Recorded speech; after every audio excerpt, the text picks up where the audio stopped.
Hello guys, welcome back. In this video, let's try to understand the blob brush here.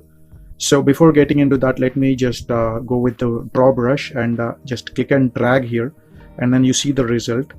And also let's go for the fall off, and you should be able to see it's a smooth brush. It's basically having a strength of 0.5 and 50 units radius. And then I'm going to switching that here and then see with the same values.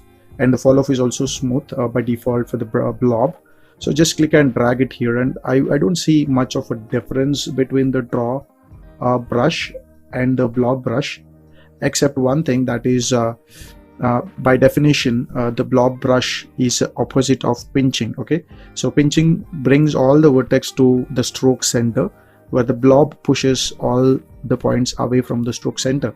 And to better understand it, I don't see much difference as I told you, but let's try to see how this is going to work in the mask test. So let me just paint a mask here. Okay, and I'm going to paint a mask here also, and then go to the mask and then do the sharpen mask a couple of times,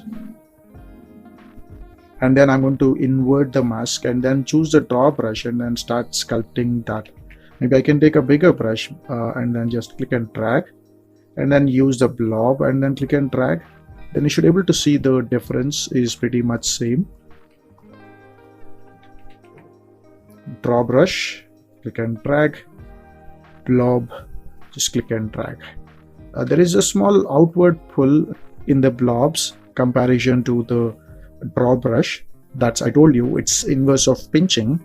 So it's like a bulge tool, just pushes out the points from the stroke center.